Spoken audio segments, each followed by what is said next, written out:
Hello, everybody. How are you? We are live for this week's coaching class, and I'm very excited to be here. This is a really fun topic that we're going to talk about today. It's going to make a huge positive difference in your life, and that is we're going to talk about how to reduce decision fatigue. So I am very, very excited to jump in on this one. Say hi if you're watching live, and if you're not watching live and you're watching the replay, say hello as well, and I'll come back to the chat and reply. Okay, so let's jump straight in. If you've been feeling a little bit flat and you can't pinpoint why, well, decision fatigue could be the problem. We make so many decisions each day. Some of them are big decisions, many of them are small decisions, and each one uses up some of our mental energy. I read somewhere that 35,000 decisions get made each day per person. That's a lot of decisions, right? Yes. Now, making too many decisions in a day can really affect your productivity, and it can affect your mood, and then that can create even more issues long term. Now, you can't go through your life without making any decisions at all, but we do want to reduce decision fatigue and make life a little more fun. So it's important to be able to recognize patterns that you might find occurring in your day-to-day work, in your day-to-day life, where you can benefit from reducing your decision fatigue. Let's snap you out of it. If you've been feeling decision fatigue, let's snap you out of it now. We've got a few fun little hacks that'll work in your business and life. I'm going to share 4 different ways that you can reduce your decision fatigue. You ready? Grab a pen and paper if you want to take notes. The very first one is super easy. It's just to make less decisions. Sounds crazy, I know, but hear me out. You can streamline your day-to-day options or your day-to-day decisions so that you can take a step forward without really having to think about it. I'm going to give you a few examples from my life so that you can start to get an idea of what I mean by making less decisions. So for me, personally, I eat the same breakfast every day. For the last 8 months, I've had the same breakfast. And it's a nice breakfast. I really enjoy it. So it's very easy for me to do it every day. But it's also a very simple breakfast. It keeps me full till lunchtime. I get nothing but benefits out of it. And the fact that I don't have to think about what I'm going to eat for breakfast in the morning makes life so much easier. It just takes that one decision away from me. No mental fatigue at all first thing in the morning. I just wake up and I know what I'm going to eat, and I'm looking forward to it because I'm always excited about it because I already know that I love it. So yeah, breakfast is a big one for me.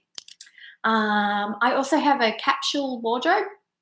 So I have about 10 outfits that I have on repeat, and they all follow a basic theme. I tend to be someone who wears straight skirts, knits or floaty blouses, and then cardigans when I get a little bit chilly. So you'll see me in the same style of clothing every day. And then within my wardrobe, I have about 10 versions of that. So it's basically, I might have, say, 5 skirts and then 10 tops, and I just rotate through them. And I have scarves that go with them. I can mix match them if I want to, but to be honest, I don't even do a lot of mixing and matching. I just know which combinations work for me. It keeps it nice and easy. I don't mind wearing the same thing over and over again because I feel nice and I look nice, and it's expecting me to have a new outfit all the time. No one at work, no one in my life. If I have a special occasion that I'm going to, I'll rent a dress or an outfit for that one, or I might splurge once or twice a year on something new, but I'm generally not somebody who likes a lot of wardrobe clutter because the decision fatigue that I get when I open the doors and try and figure out what to wear, that can put me back anywhere from 5 minutes to half an hour in the mornings.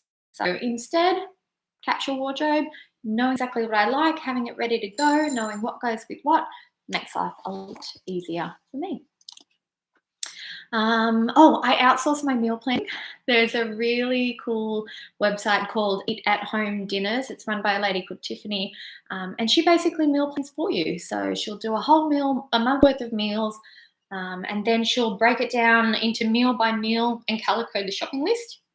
So if I get, say, a week's worth of meals for the first week in August, but I don't like the meal on Monday's dinners are all in blue. So then when I go shopping, I don't buy anything that's blue on the list. So yeah, basically she thinks of the meals for us, sends out the meal plan, sends out the shopping list, has the recipe and how to make it.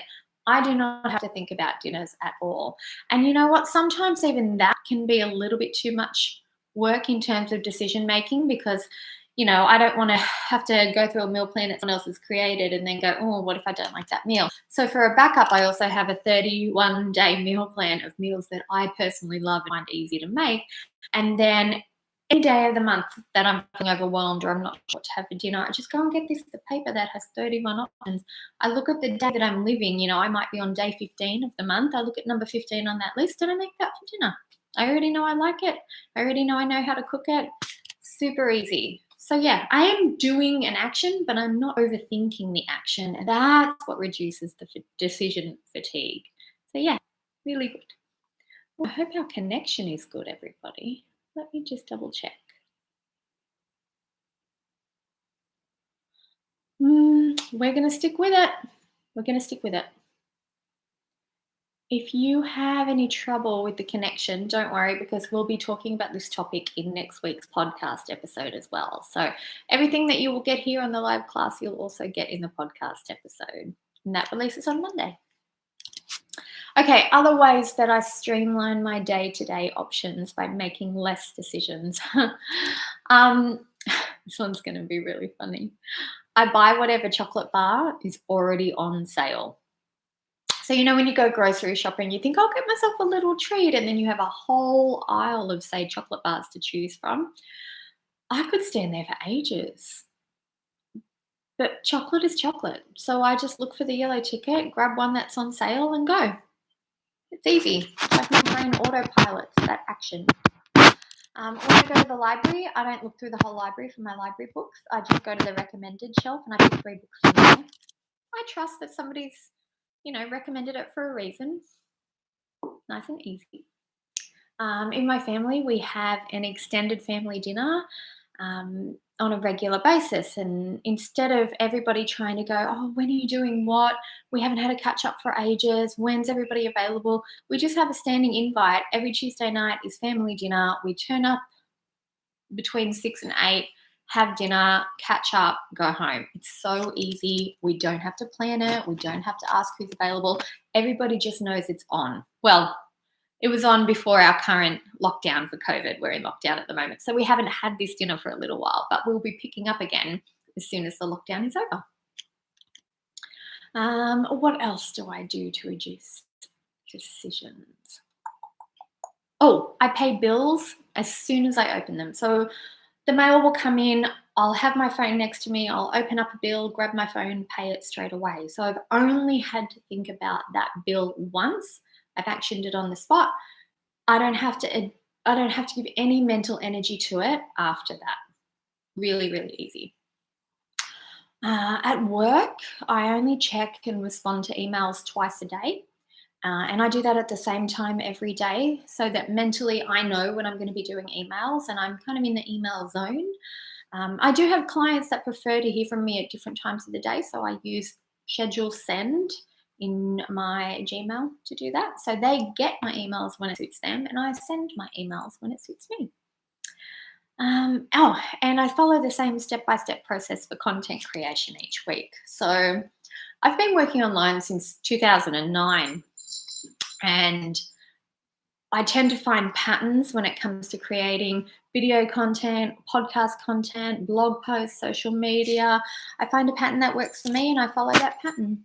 So for example, all of our live classes on this channel and on the podcast, I tend to follow the same pattern. I know that I'm going to go live on a Wednesday. I know that I'm going to release a podcast episode on a Monday.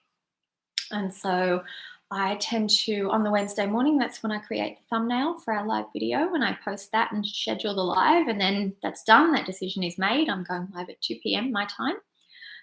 And then because I've already made that decision, well, the next decision's easy. I have to write out the content so that I've got notes to talk to you guys about. So I do that. And then I always, wash my hair and wear makeup on a Wednesday because that's when I know I'm going to be live on video with you guys. So yeah, all of these things follow a pattern. And then I repurpose the content that I make in these videos.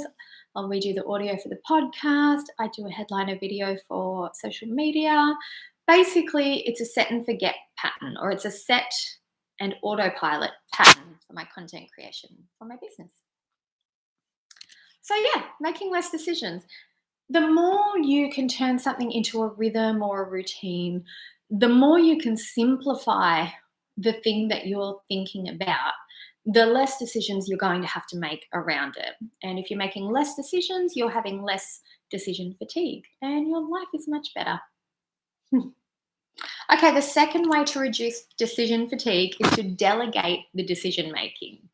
This is a really, really fun one. Delegate the decision making. Now, I know you out there will be like, wow, what a great idea. How fantastic does that sound? But I also know some of you are going to be going, what?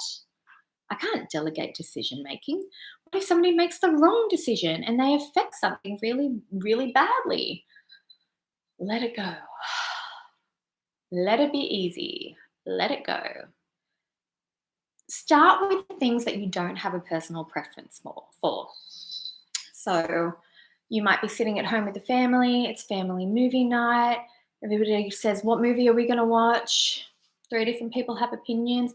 If you don't have a personal preference on the movie, if there's no movie that you're dying to see, sit back, take a deep breath, relax, let them make the decision while you chill out.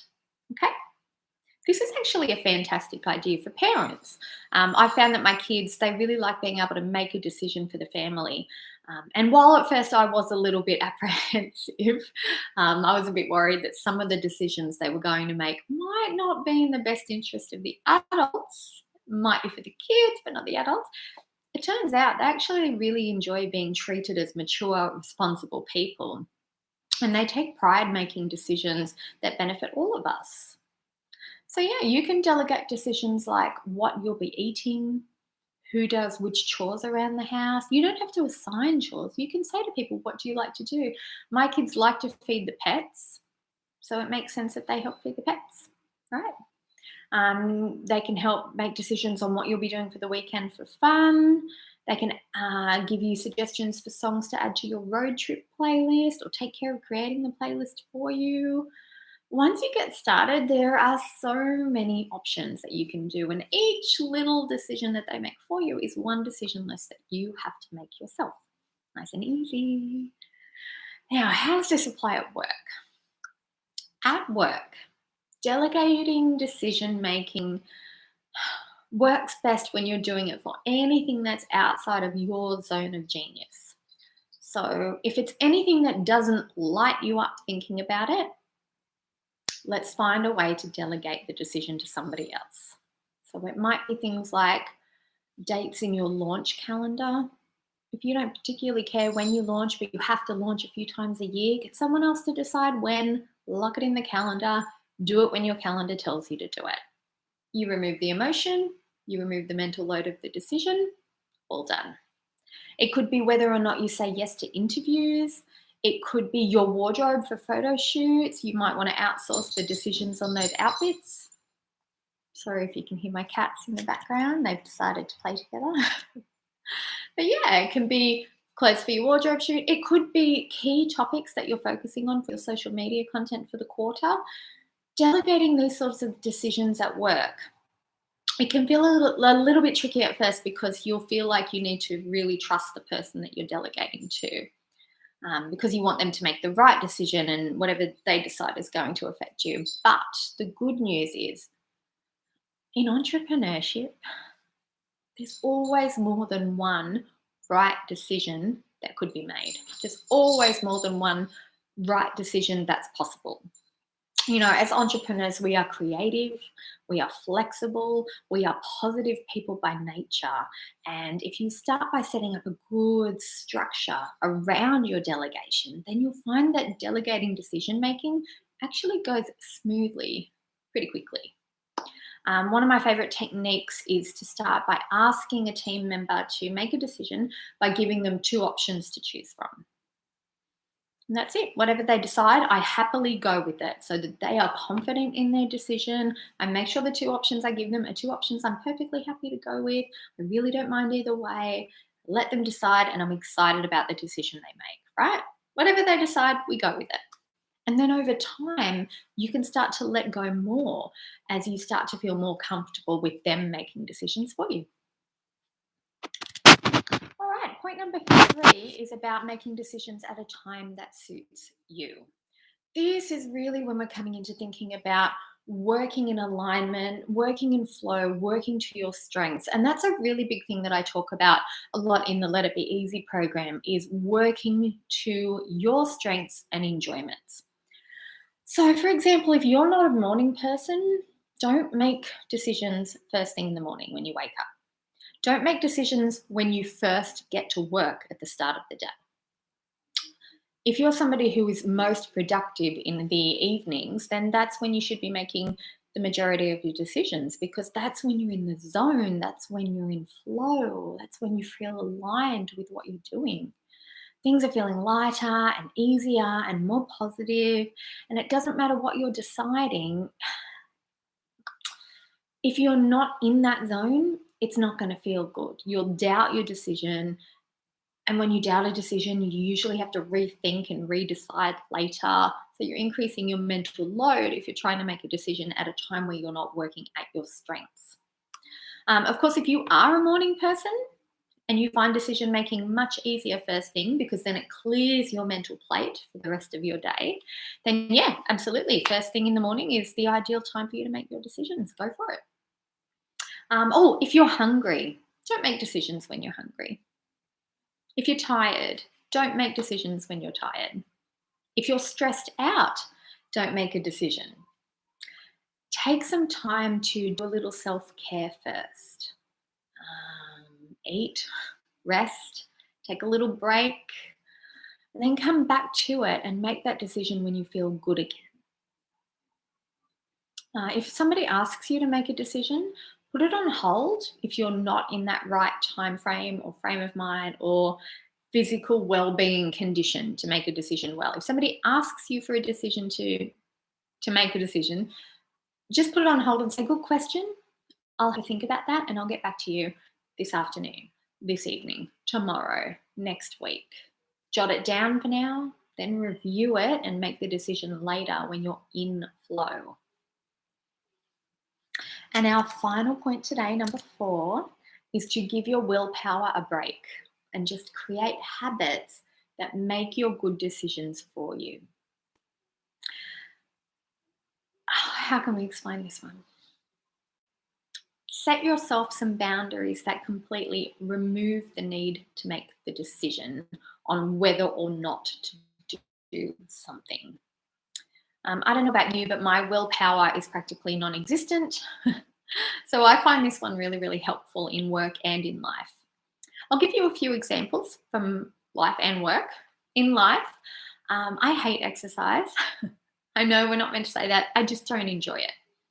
So instead of constantly going back and forth and making a decision on whether or not I will go for a walk, I just have a general rule that whenever I drive somewhere, I park far away from the door so that I am doing more incidental walking and I can't get out of it. So it's kind of like I'm taking the decision of whether or not to go for a walk away by just forming a habit of parking far away from where I need to be. If I'm catching the bus, I'll get off 2 stops early. Much easier. I love eating out, or I did pre-lockdown anyway. We're all cooking at home now, or takeaway as well. You know, I love eating out and I would do it every day if I could, but that's not healthy. And there are other things I could be spending my money on or saving it for. So what I do instead is I make Thursday my regular eating out day. So if it's Tuesday and I'm craving Taco Bell, It's really easy now to just tell myself, oh, that's cool, you can get it on Thursday. So I don't have to battle with willpower because it's like I'm mentally telling myself, you're going to get the exact thing that you're craving. You're just going to get it on the day that you're used to getting it on. But I will say, spoiler alert, usually by Thursday, I'm not craving Taco Bell anymore. I'm craving something a bit healthier, like dumplings. But yeah, anyway, it's really easy then because I'm not like, oh, should I treat myself or shouldn't I? I've been working hard all day. I'm really hungry. I don't feel like cooking. No, my brain just says, hey, it's not Thursday. We don't get takeout on Thursdays. We don't eat out on, it's not, we don't get takeaway on Tuesdays. We don't eat out on Tuesdays. We eat out on Thursdays. Done. Nice and easy. We'll talk about a couple of work examples. Okay, so I only like to work a couple of hours. My neighbours are walking their dog, and all the neighbourhood dogs are excited about it. We'll give it a minute.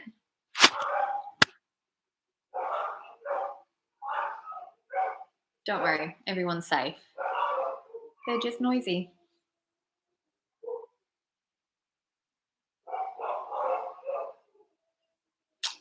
This is a good time to have a little drink, I think.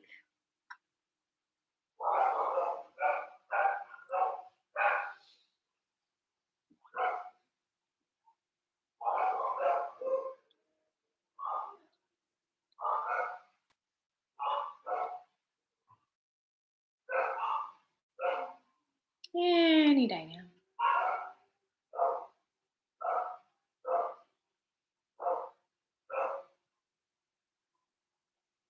Let's keep going. All right, what were we talking about? Oh, I only like to work a couple of hours a day. I tend to be a 2-hour max kind of person when it comes to doing productive work stuff each day. But I am really, really bad at saying no. I'm also a people pleaser by nature. And so I struggle with making decisions that will benefit me because I feel bad if my decision isn't going to benefit someone else. But then I get resentful. So saying no to project work requests, I always found that very difficult. I would say yes when I actually wanted to say no. I would overcommit. I would get resentful then, and I would burn out faster. So now what I've done is I've stopped making the decision on whether or not I'll say yes to a project at work. And instead, what I've done is systemize the whole process. So I've set my booking calendar to limit the amount of project work I can do for each month. And then when somebody asks me to do a project for them, then I just send them the exact same reply every time that says, sounds good. Here's a link to book it in. Now, if my calendar is full for that month, then that's fine. Those spots are blanked out, but they can go and select the next month and book in a time that's available. If my calendar is booked for 3 months, that's fine. I still haven't had to say no, but they can't book me yet. So they'll book me for the first available spot, even if it's a couple of months later. Nice and easy, right? My favorite part about this technique is that the booking system also gets them to pay up front, and then it automatically takes them through the next steps after they've booked in. You know, things like letting them know to email me the project details. All the things I used to go back and forth with over email are now non-existent on my side, but they still deliver high quality on their side. So yeah, that's one less decision now that I have to make it work, is whether or not I'll take on a project, because all of my systems are built to decide yes or no for me. I've said how much work I want to do, and the client and the system decide when that work is going to happen within the structure and the boundary that I've set. So I don't feel bad anymore. My waiting list is always ready to go. My books are full, and I'm happy, and they're happy too. So yeah, and that's it for today. Those are our 4 ways to reduce decision fatigue. And I really, really hope that you found these tips helpful.